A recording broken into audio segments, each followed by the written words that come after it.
नमस्कार मेरे प्रिय विद्यार्थियों, सबसे पहले हिंदी एजुकेशनल चैनल में मैं आपका स्वागत करता हूं। आज मैं आपके समक्ष आदिकाल के प्रतिष्ठित कवि तथा खड़ी बोली के आदि कवि अमीर खुसरो जी का सामान्य साहित्यिक परिचय आपके सामने प्रस्तुत करना चाहता हूं। इसे आप ध्यान देकर सुनने का प्रयास कीजिएगा। अमीर खुसरो का सामान्य साहित्यिक परिचय। आदिकाल के लोकप्रिय कवियों में अमीर खुसरो अग्रगण्य हैं। यही नहीं, अमीर खुसरो आदिकाल के एक महान कवि तो हैं ही, ये खड़ी बोली के आदि कवि भी माने जाते हैं। खुसरो इनका उपनाम है। कहा जाता है कि जलालुद्दीन खिलजी ने इनकी कविता से प्रसन्न होकर ही इन्हें अमीर की उपाधि से विभूषित किया था। ऐसे तो इनका असली नाम अब्दुल हसन यमीनुद्दीन था। प्रारंभ में अमीर खुसरो ने सुल्तानी उपनाम से कविताएं लिखनी शुरू कर दी थी। अमीर खुसरो का जन्म सन 1253 ईस्वी में उत्तर प्रदेश के पटियाला जिला एटा नामक स्थान में हुआ था। इनके पिता का नाम अमीर सैफुद्दीन तथा माता का नाम दौलतनाज था। ये लाचन जाति के एक तुर्क थे। कहा जाता है कि लाचन जाति के तुर्क चंगेज खान के आक्रमणों से पीड़ित होकर बलबन के राज्यकाल में शरणार्थी के रूप में भारतवर्ष में आकर बसे थे। अमीर खुसरो की शिक्षा दीक्षा उनके नाना इमादुल मुल्क के यहाँ हुई थी।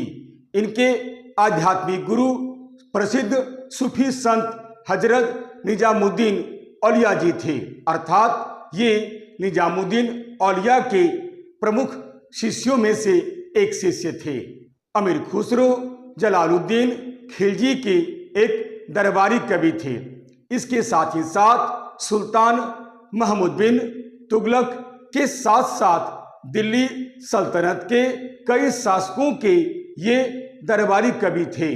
परंतु इन्होंने अपनी आंखों से गुलाम वंश का पतन, खिलजी वंश का उत्थान और तुगलक वंश का आरंभ भी देखा था। अर्थात इन्होंने तीन वंशों का उत्थान और पतन को अपनी आंखों से देखा था। अमीर खुसरो ऐसे तो स्वभाव से बड़े ही प्रश्नचित रहने वाले, मिलनसार तथा एक उदार व्यक्ति थे। ये बड़े ही दानी प्रकृति के भी व्यक्ति थे। इसलिए इन्हें जो कुछ भी दान में प्राप्त होता था वे उसे बांट देते थे। ये जाति के तो मुसलमान थे, परंतु इनमें सांप्रदायिक कट्टरता की भावना बिल्कुल नहीं थी। इनका स्वभाव अत्यंत ही सरल, विनोदी और सहज था। इसलिए ये जनता के जीवन में गहरी अभिरुचि रखने वाले कवि थे। अमीर खुसरो के साहित्य की सबसे बड़ी विशेषता यह है कि खुसरो का काव्य पूर्ववर्ती काव्य परिपाटी एवं रूढ़ि से बिल्कुल अलग थी, क्योंकि इन्होंने जनता में प्रचलित काव्य परंपरा को अपनाया था। इनकी रचनाओं में सामान्य मनोरंजन के साथ साथ श्रृंगार, वीर, शांत तथा भक्ति रस का भी सुंदर समन्वय दिखलाई पड़ता है। खड़ी बोली और फारसी के सम्मिश्रण के द्वारा इन्होंने हिंदू मुस्लिम एकता का भी प्रयत्न किया था। खुसरो एक बहुत ही अच्छे कवि थे। जन्मजात कवि होने के कारण खुसरो में व्यवहारिक बुद्धि की बिल्कुल कमी नहीं थी। इन्होंने सामाजिक जीवन की कभी भी उपेक्षा नहीं की। ये सदैव समाज से जुड़े रहते थे और इनकी रचनाएं भी समाज से जुड़ी हुई रही। खुसरो ने अपना संपूर्ण जीवन राजाश्रय में बिताया। उन्होंने गुलाम, खिलजी और तुगलक तीन अफगान राजवंशों तथा 11 सुल्तान का उत्थान और पतन अपनी आंखों से देखा था। निरंतर दरबार में रहने के कारण भी अमीर खुसरो को कभी भी उन राजनीतिक षड्यंत्रों में भाग नहीं लिया जो प्रत्येक उत्तराधिकार के समय अनिवार्य रूप से होते थे। राजनीतिक दाव पेच से वे अपने को सदैव दूर रखते थे। अमीर खुसरो जीवन भर एक कवि, कलाकार, संगीतज्ञ एवं एक सैनिक ही बने रहे। डॉक्टर ईश्वरी प्रसाद जी ने इनकी प्रशंसा करते हुए कहा है कि अमीर खुसरो कवि, योद्धा और एक क्रियाशील मनुष्य थे। इनके ग्रंथों के आधार पर अनुमान लगाया जा सकता है कि इनको एक लड़की और 3 पुत्र थे।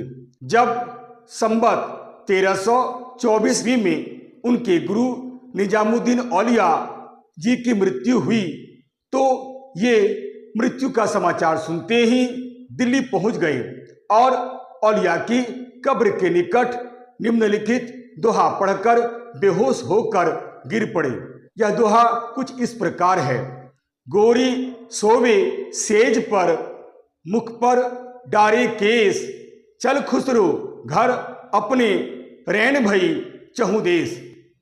कहा जाता है कि उनकी भी मृत्यु उसी वर्ष वहीं पर हो गई। ये अपने गुरु की कब्र के नीचे दफन हो गए। इन्होंने कविता की 99 पुस्तकें लिखी जिनमें कई लाख शेर भी थे, पर अब इनके केवल 20-25 ग्रंथ ही उपलब्ध हैं। इनकी प्रमुख रचनाएं कुछ इस प्रकार है, जैसे ईवान ए हिंदवी, तराना ए हिंदवी, नजराना ए हिंदवी, 2 सुखने, गजल, नूह, सिपहर, पहेलियां, मुकरियां आदि आदि। इन ग्रंथों के साथ साथ किस्सा चाहा, दरवेश और खालिक बारी विशेष रूप से उल्लेखनीय है। कहा जाता है कि इनकी मृत्यु 27 अक्टूबर सन 1325 ईस्वी में हो गई। भाव पक्ष के साथ साथ कला पक्ष की दृष्टि से भी इनका काव्य बेजोड़ रहा।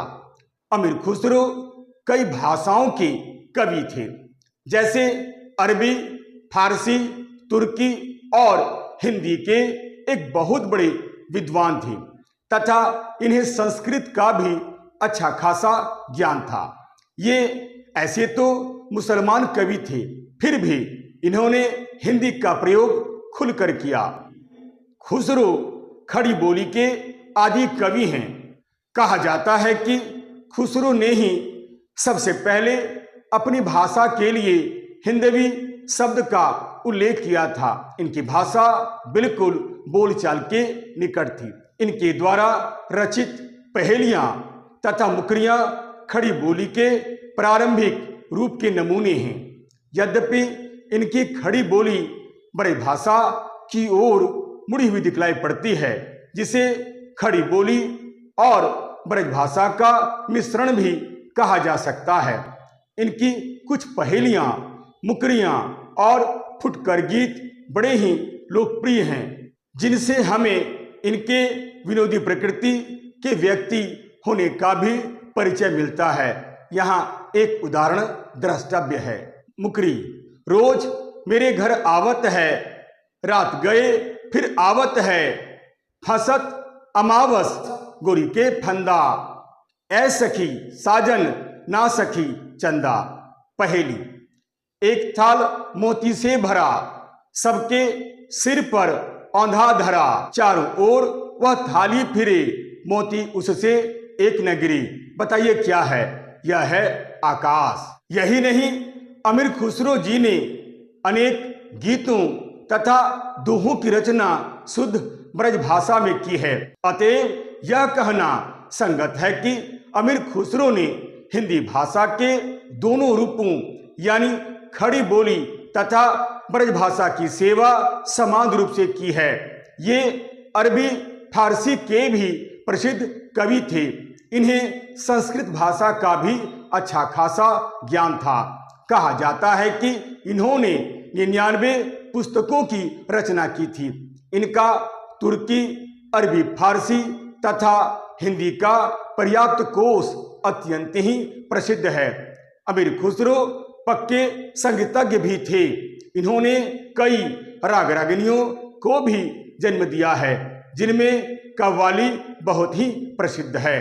इस तरह हम देखते हैं कि अमीर खुसरो भले ही आदिकाल या वीरगाथा काल के एक महान कवि थे, परंतु इन्होंने वीर गाथात्मक परंपरा से अलग रहकर अपनी एक विशेष पहचान बनाई। यही कारण है कि आचार्य रामचंद्र शुक्ल ने मौलिक तथा स्वतंत्र पद्धति पर रचना करने के कारण अमीर खुसरो को वीरगाथा काल के अंतर्गत ही स्वीकार किया है। साथ ही साथ फुटकल कवियों में महत्वपूर्ण स्थान प्रदान किया है। अतः मनोरंजन और रसिकता के अवतार कवि अमीर खुसरो अपनी मौलिकता के कारण सदैव स्मरणीय रहेंगे। यही नहीं, अमीर खुसरो को भारतवर्ष का तोता की उपाधि से सदैव सम्मानित किया जाएगा।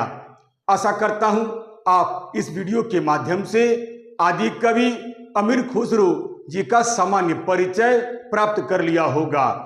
यदि आपको यह वीडियो अच्छा लगता है, उपयोगी लगता है, सारगर्भित लगता है, तो आप इसे लाइक करें, शेयर करें और तो और सब्सक्राइब करना बिल्कुल नहीं भूलें।